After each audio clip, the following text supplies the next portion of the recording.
Yeah, I mean, I think I found for me it was important to write something at least 5 days a week, because it kind of kept my head in the story in the book. It caused me to contemplate things. Ideas would come to me whether I was first thing when I'd wake up in the morning before I'd go to bed. It's like my foot was in that world enough that subconsciously it seemed like it kept things kind of flowing. It's very brightly colored and it's very loud and it's fun for a while. We want to be free to do what we want to do. Muhammad Ali and Sonny Barker, President of the Hells Angels. This is 1095. Hey Dave, how you doing? Doing good. Thanks for having me. Yeah, my pleasure. Good to meet. I suppose for the audience's sake, we don't know each other that well, but I was in San Francisco for work a few weeks ago, and we actually got to catch up and have a spicy hot chocolate. I think is what we actually had. I was about to say coffee, some kind of Mexican hot chocolate. So yeah, it's good to jump on. And normally I do these podcasts. I haven't kind of had any interaction. So good to have at least had a hot chocolate before we chat. So how's it going? It's going great. Going good, thanks. My first Mexican hot chocolate. Yeah, and for me as well. It was pretty good, I have to say. Yeah, I'd get another. Yeah, I walked, actually, that meeting, I like walking when I go to meetings, and the temperature in San Francisco is lovely. That was probably the highlight of my trip, but I think I walked 11 Ks that day coming to see you for a meeting, wow. Which was good. And got to see a fair bit of the city. It's an interesting city. If you walk, I walked 5.5 Ks to the meeting, but I was on, in some of the more challenging areas of San Francisco, I suppose. So to walk through it and see, it's pretty Tenderloin, probably. Yeah, I was just on the side of Tenderloin, but pretty interesting. Hey, like you see a lot if you walk 5Ks through San Francisco. There's a big variance in culture and behavior and stuff going on, right? Yeah, I've lived in the city for 20 years or so, and there's all these different neighborhoods that are radically different, and this one goes into the other. Like you said, just a few blocks later, you're like, wow, this is totally different. And they all have their own little stores and shops and stuff like that too. So you can live in one little area, and it's like a micro community that you're in. That you don't necessarily need to leave unless you have to for work or something like that. Yeah, right. Well, it was good. I was there mostly working, so I got to see a bit just from walking from place to place. So, but anyway, we're not here to talk about the trip. We're here to talk about your book, and let's jump straight into it actually, and talk about the book and then how you got to writing it. Because you know what, I haven't started reading it yet. Thanks for the copy though. I'll hold it up for the audience. So, the Zen and the Art of Anal Bleaching. There is a lot in the title, I would say. Maybe that's a good place to start, but yeah. It's probably a good dimension up front. It's not a how-to. It's an actual novel.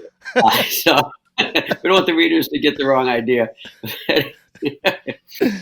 And, I missed the tagline, a backdoor journey from darkness to light. So clearly some elements of spirituality, clearly some elements of comedy, some elements of Zen.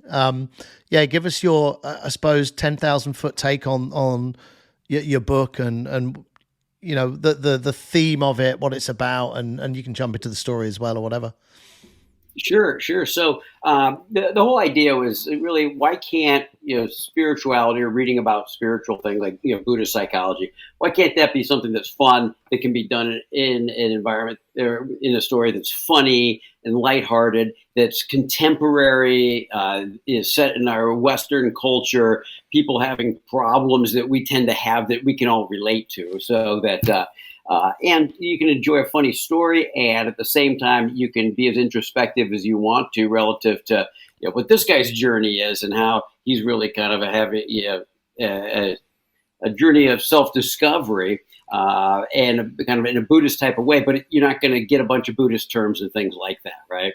Yeah, right. And so that was kind of the general idea. So it's set in San Francisco, actually where we had our Mexican coffee. That coffee shop is a scene for a few of the scenes within it in the book, and most of the story takes place in that neighborhood, actually. And Toby Tenderhill, he's the gentleman that's the protagonist. He's an up-and-comer in the high-tech world and clawing to get to the next level. He's married with a couple of young children, and he has no tolerance for for homeless people and anybody else that kind of gets in his way. He's basically kind of a jerk, right? As it turns out.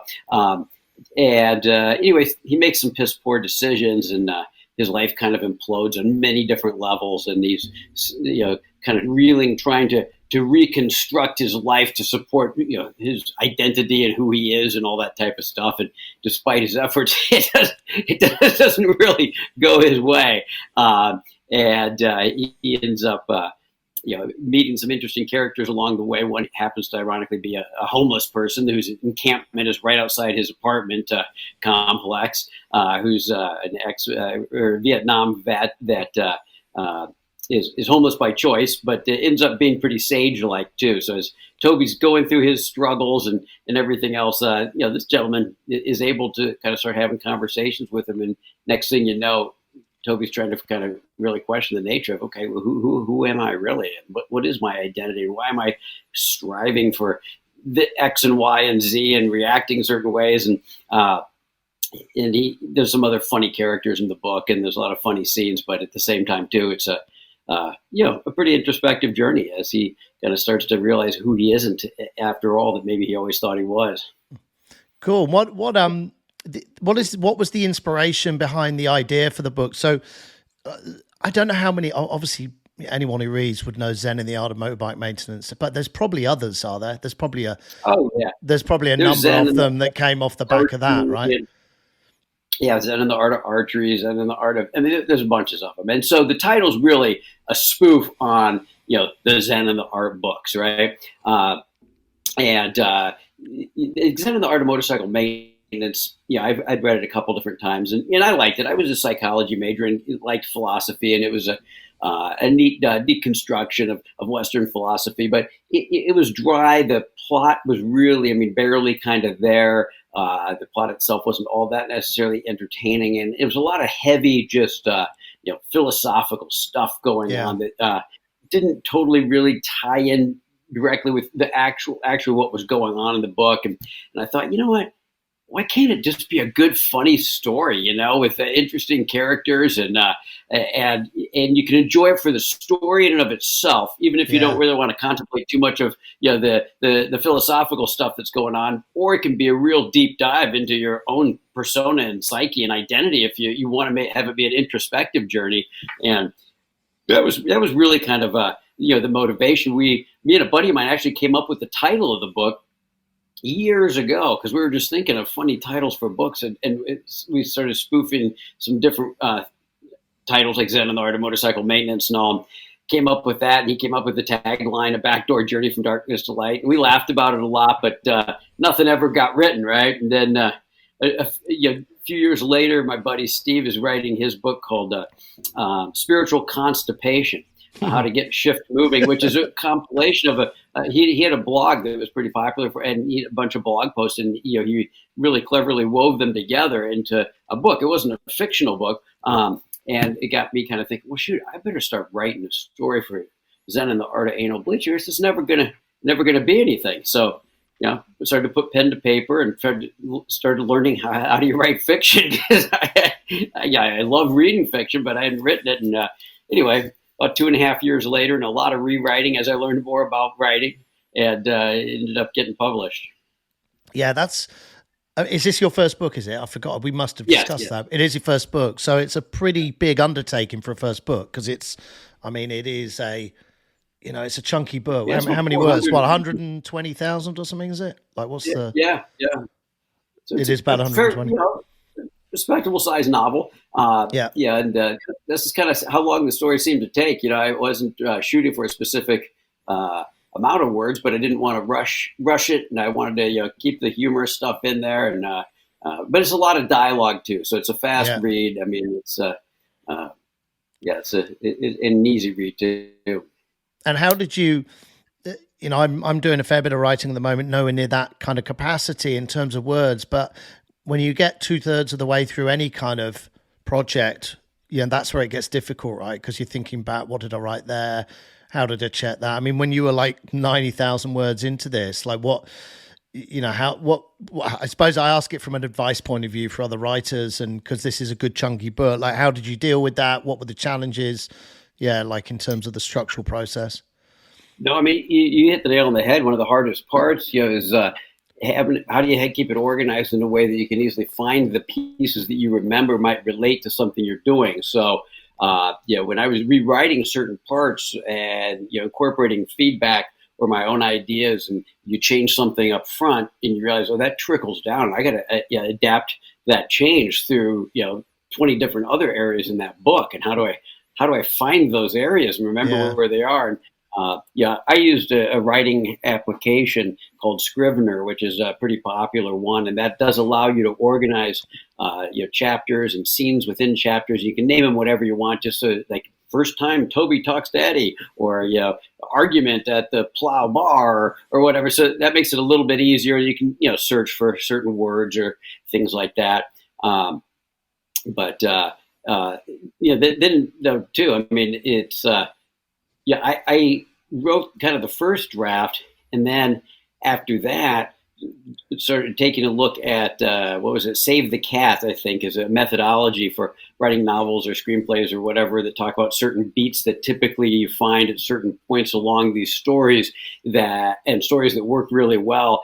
I'm reading that and I'm like, oh my God, I only have like 4 of the 13 beats. I better rethink some of this. And so, then it went back and changed a bunch of things. And then, then after that, I'm like, okay, now I need to kind of revise this to some degree. So I took this online, like Writing Mastery Academy class called How to Revise Your Novel. And I'm like, oh my God, I wish I would have read this before I started.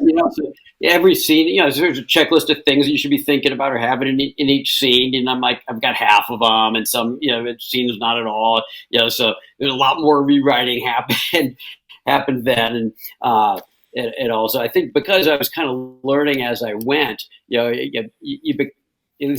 became much better at writing and understanding why I was writing and how I was structuring the novel towards the later part of the writing. So then I had to kind of go back and apply that knowledge to the beginning of it. So it took me longer, I think, probably than any normal author that knows kind of what they're doing when they start writing a novel. Yeah, right. I mean, I've been through that process myself with screenwriting, so I can completely relate. But you didn't give up your day job, right? I mean, that's the other thing here. Like, there's this other kind of adage of it'd be lovely to throw yourself into these projects, but you continue. You haven't kind of gone into being, hey, I'm a full-time author. This is something you fit around your day job. And what was your discipline structure for that? Because it's sometimes difficult. You've got to get into a different mindset, headspace. Yeah, talk to us a bit about that. Yeah. Well, yeah. I mean, I think I found for me it was important to write something at least 5 days a week, because it kind of kept my head in the story in the book. It caused me to contemplate things. Ideas would come to me, whether I was first thing when I'd wake up in the morning before I'd go to bed. It's like my foot was in that world enough that subconsciously it seemed like it kept things kind of flowing. Yeah.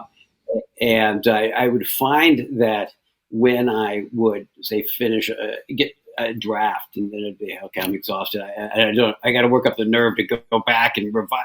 So I'd take a month off, and boy, it was really hard to get back into the swing of it again, So I think the regular writing, even if it was for half an hour, even if sometimes, how it is, sometimes things just kind of flow. You got an idea and you're trying to get it down on paper as fast as you can. You know exactly what is going on. And other times you're like, God, it took me half an hour to get a paragraph down, and it's a damn crappy paragraph at that.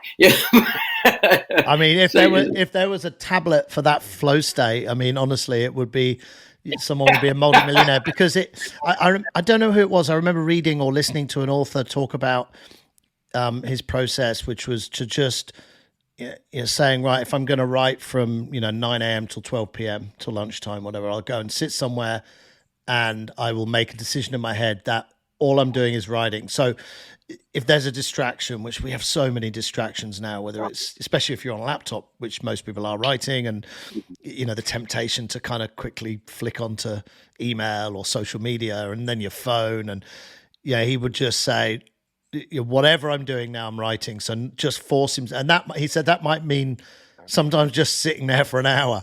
But he said what would then happen is pretty much everything becomes more boring then than actually just writing, because if you can't, you're just staring into space. If you just say to yourself, I can't use social media, I can't use my phone, you'll naturally just slot at some point into that kind of writing mode, which I've tried to do. It's not easy, but it does seem to be a good technique. But anyway, my point is it's very hard to predict finding that kind of state where suddenly you can just write for 3 hours, right? And you get through, a number of chapters or a number of words. No, I think it's a good point, because I would find, my phone is there, and then next thing you know, some text strings going off, and you realize you're missing some humorous banter with your friends, or I better check this one. This is my daughter or my wife, or something. And then you're in and out of it, And I think that I eventually got to the point where I kind of had to say, okay, look, if I really want to get something accomplished here, I got to be here, be present, but I hadn't thought about it from the way you mentioned it, that suddenly, you get bored enough that you want to write because there's nothing else to do, but it makes all the sense in the world when you hear it. Yeah, it is a good bit of advice, I think. And what about the characters in the book? I mean, how much inspiration do you take from everyday life, from work, from colleagues, from family? Is it, do you find that stuff's kind of just unconsciously leaking into the story, or more consciously in terms of seeing people and thinking, hey, that's an interesting person and I need to kind of write that into the character?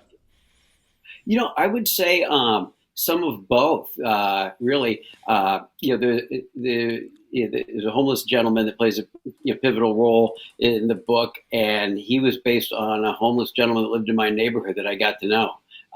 And used to sit down and have a beer with the guy, and we'd talk about stuff. And it was fascinating just to understand his world. And so, he was consciously kind of featured as a character in the book. And the guy that owned the Blue Danube, where we had our hot chocolate. Yep. The owner in the book, Jimmy, the Blue Danube, is kind of based on Jimmy. Not necessarily everything that was going on in Jimmy's life, but based upon him. And others were completely just made up, as well. But I think that for me, since it was the first time I was writing, I realized that I needed to also write about some things that were familiar enough to me that I could write about them effectively. I'd spent 16 years in high tech. Well, this guy starts out being a high tech worker, so I understood kind of that grind and the frenetic pace of that, and the mentality of people in that industry, and also that made it easy to write about it because I didn't have to make that up. It's set in San Francisco, in a neighborhood that I had lived in for a number of years. So it was pretty easy to describe certain places, get the feel of the city, communicate that. So I didn't have as much research to do about that type of thing. The protagonist, if you're writing, and it's written from first person, and that makes it a little easier too. I think when you're writing from third person or third person omniscient, there's more things to keep in. You got to kind of organize, right? So in some ways, I made it easy for myself in those regards. And things would, like to your point too, just kind of accidentally flow in there. Like you're writing something and you realize, oh, I remember my friend had this hysterical experience at work. That would be really clever to work in here. Okay, maybe I ought to work that in too. It's like you get this bag of stuff that you've observed in your life that you can kind of pull from. I think it probably gets harder to write a second or a third or a fourth novel because you've kind of exhausted some of your personal stuff. So now you got to get more creative because you're making up stuff from scratch, or maybe you just get more observant, so you pull more things out of your day-to-day life that you can incorporate. So you wrote as the protagonist, so you kind of wrote as that. That's interesting. That must have helped definitely to lean on your own experience more in terms of putting it into that character. No, I think it really did. And also, I mean, his voice and how he thinks about things, talks about things and stuff is very similar to me and how I come across. And so I wasn't having to really manufacture a first person, orientation that was very different from who I am. Right. Yeah. And I mean, you see that sometimes with certain authors that write in the first person. They'll have different books, but the main character kind of sounds the same, thinks the same, talks the same. And I would imagine you meet that author, and it's probably somewhat similar to who that person is by nature. Yeah, for sure. And publishing, the big P. I mean, this obviously for anyone doing their, publishing their first book. I mean, this is the kind of biggest milestone, I suppose. And great, congratulations. Yours is out there. It's online. Yeah. Talk us through that process? Self-publish. You didn't self-publish, actually. You managed to get some sort of deal, right? Which is not easy to do on your first book, but I know it had its nuances, and yeah. Yeah. I mean, yeah, it's a challenging process because, I didn't know much about writing until I spent a few years doing it. But then suddenly I'm sitting there thinking, okay, I don't know anything about publishing at all, right? I don't even know how to get it up on Amazon. How would you self-publish? Would you find a copy editor? What's typesetting? All that type of thing. And so I thought, well, I want to try to see if I can find someone to publish it that knows what they're doing a little bit, because I certainly don't. And typically, of first-time authors that get published, it ends up, I think, like 5% of them sell 300 or more copies lifetime, just because the sheer amount, millions of books out there. I mean, Amazon's got 40 million books or something. It's tough to do, and so. I start doing some research on what's the process, and usually publishers have books presented to them by literary agents, and literary agents usually vet the thousands of novels, so the publishers don't have to. And so I start writing letters to query letters to all these literary agents, and of course you're hearing nothing back, or you're getting these kind of form letters back. Well, thanks, but this doesn't seem like a fit for us right now, or whatnot. And a buddy of mine that I'd done when I did some graduate work, I had gotten to know him, and he's an author, and he's written a lot of books. But he started his own publishing company to publish books that are kind of fringe spiritual type of books. And I thought, well, shoot, this definitely falls into that category. So I sent a copy to him, and he read it and really liked it, and said, hey, I'd like to publish it for you. I mean, he goes, I'm kind of a one-person shop. I can't give you a huge advance and all that kind of stuff, but I know how to go through all the steps so we can get this thing up and on Amazon and all. So I said, okay, great, let's do that. And so he worked with me on the cover design and the copy editor, go through it, and got the typeset and all that, and that's how that worked out. You sacrifice, obviously, financially that, because the publisher gets a good portion of the majority of the profits of a sale. Yeah. But I wasn't doing it to make as much money. I was just thinking, hey, how can I get the book out there? I wrote it because I enjoyed writing it. Yeah, exactly. And I think, I mean, congratulations on being able to do that, because it's definitely not easy. I mean, how many letters did you end up writing to go through that process, out of interest? Damn close to 100. Yeah, and, right. You're customizing each one, and you're saying, okay, well, here's why I think that, as an agent, you would be a great person to represent this book. And, so it takes a lot of work. That's for sure. Yeah, indeed. And honestly, it's so much about who you know, right? I mean, obviously that helped you in one sense, but all those other letters you wrote, though, I mean, I also wonder, just with the world in general, just people's concentration level and how content is developed now, of those 100, how many people really picked up the book and actually read it? It's a chunky book, flicked through a few pages, and then what was your kind of decline rate? Did you just not get a lot of responses back? Because I imagine that's probably a big part of it, right? Yeah. Rather than no's, probably just non-answers in many cases. Maybe 15% or something might give you kind of a form letter back. The rest you don't hear from. There is a website that you could join. The name's eluding me right now. Maybe it's Query Tracker, I think. And you can go in and say, okay, I'm looking for agents for this particular genre or whatnot, and it'll list all these agents. And then you can click on them and it'll see how many people submitted queries to them, how many did they answer back to, how many did they accept, and it ends up. They accept less than 1%, and a lot of them 80%. They don't respond at all. I mean, so I wasn't entirely shocked by the either lack of response or or how long it took them to respond, because in just looking at the data relative to those publishers, it was pretty clear that you're kind of just shooting in the dark, right? Yeah. And yeah, I'm going with a questionable title too that could be offensive to some people, and that. So I'm sure that I made matters more challenging for myself. I did wonder on that. I mean, that for me could go either way, right? I mean, for me, it's a title that jumps out, like obviously, but also the world is somewhat different than it used to be, and what can be put out there and what can't is different. Yeah. Are you just guessing that, or did you have any feedback that kind of led you to believe it could have been problematic for some publishers? I'm just kind of guessing that. Where I did get that feedback was when I would like walk into bookstores and say, "Hey, look, I'm a local author, and here's this book, and how about I give you a couple copies, and you can have them, see if you sell them, and you're like, no, I don't think we want to carry that."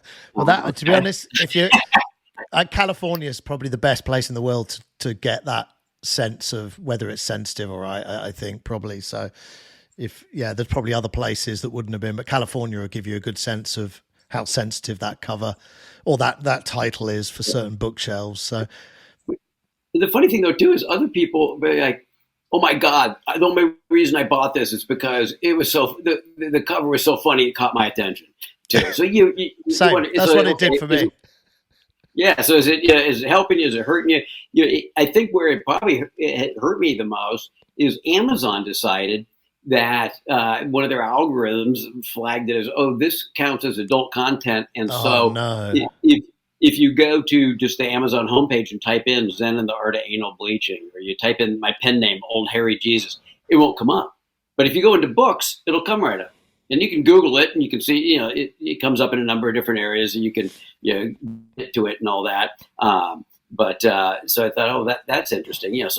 I call it when I know that works at Amazon, and no one can do anything because the algorithms just automatically do this stuff. So what you're saying is, if people want to find your book, they need to get into Google and actually type anal bleaching and Zen. Yeah, they got to type all the words to find it.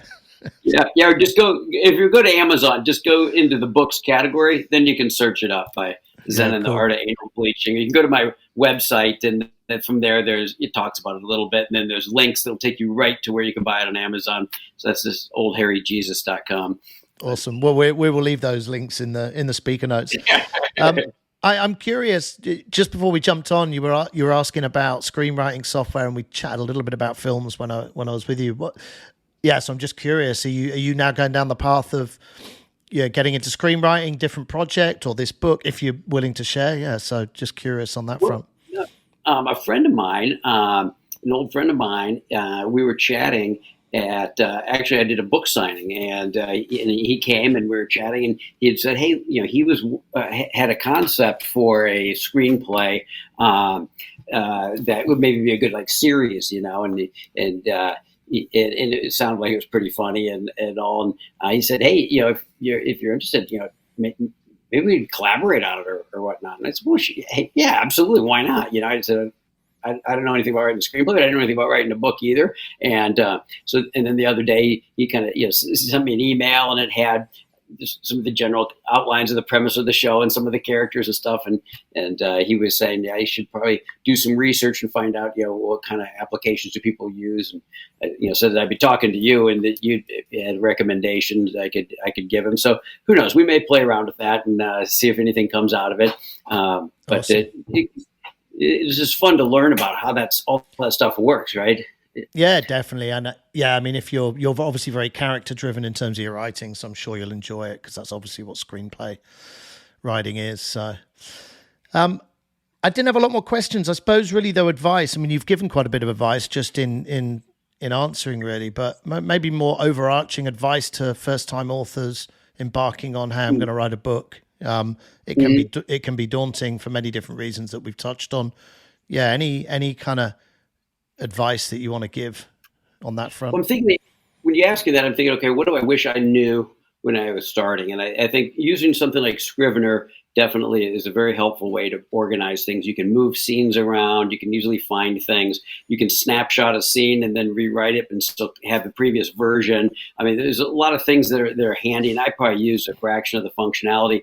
I also used an application called Trulio to help me organize it. So I kind of had the book divided into 3 acts, and then within those acts, you can create kind of to-do sort of things, right? And notes to yourself, and also because you're getting ideas all the time and thinking, oh, this would be a cool plot twist if this eventually happens out there, and you're forgetting them as fast as you're thinking them up, and it allows you to just, okay, I'm going to go put that over in that kind of general section so I don't forget about it. And then you can cross those off as you accomplish them or finish those tasks.